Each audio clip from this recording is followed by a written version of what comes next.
Imagine that your life was suddenly uprooted.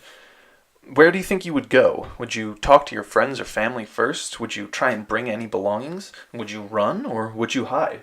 For some people, this isn't just a hypothetical situation, but a real life tragedy that they must face every day of their lives.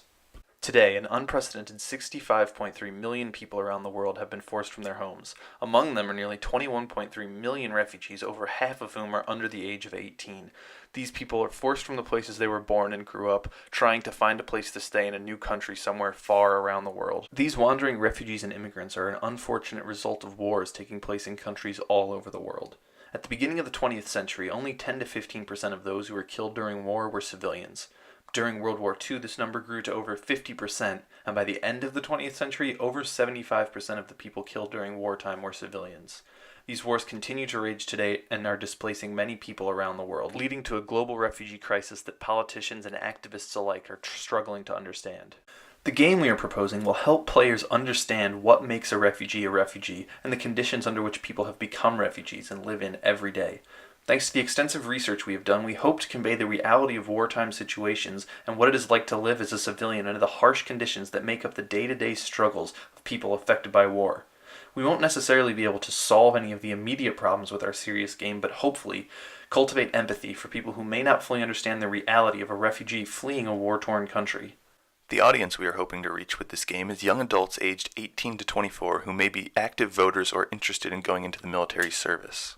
While doing research for our serious goals, we looked into other games that have tackled similar topics, including Valiant Hearts, a game that dealt with a group of soldiers during World War I and how they interacted with the people in their area, including supplies and displacement from their homes. This War of Mine is a game inspired by the Bosnian War and emphasizes civilian experience of relationships and resource management as opposed to violence and action. Papers, Please is another serious game that handles the immigration crisis and the complexities of allowing people into a foreign country based on the information they're given. Darfur is Dying is a narrative-based simulation where the user is in the perspective of a displaced civilian negotiating the forces that threaten the survival of their refugee camp and escape from their country.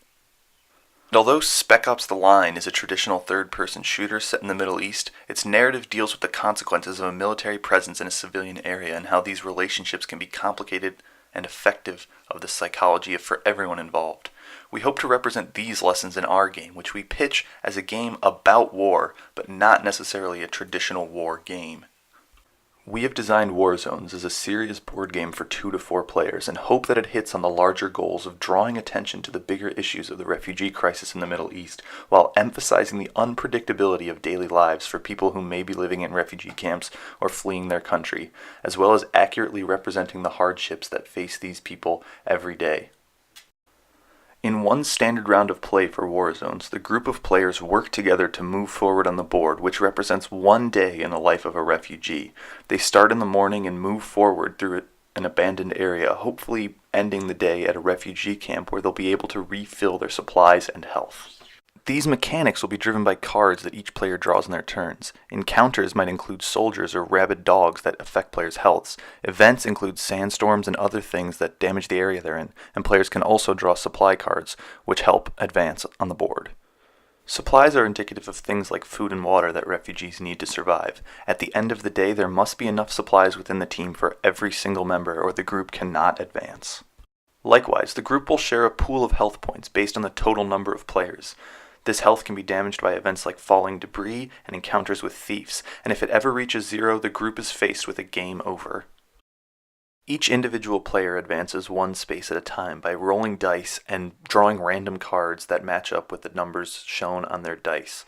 We want to emphasize that moving around this area should be dangerous, so the cards will be drawn at random, and players have no control over the events that they face.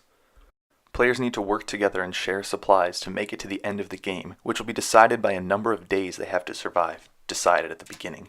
Through a series of playtests, we've refined the mechanics of War Zones based on audience feedback, but the purpose of this pitch is we need your support to help garner more.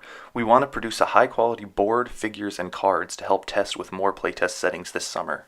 We understand that the complicated subject matter of War Zones may not make it a bestseller or a family-friendly board game, but we believe it can be used in class settings to help garner a deeper understanding of the complex refugee crisis that's been in the news for so long that voters and young adults may not fully understand. We're now open to questions about the production of our game as well as suggestions for further mechanics. We thank you for your time and hope you seriously consider making Warzones a reality.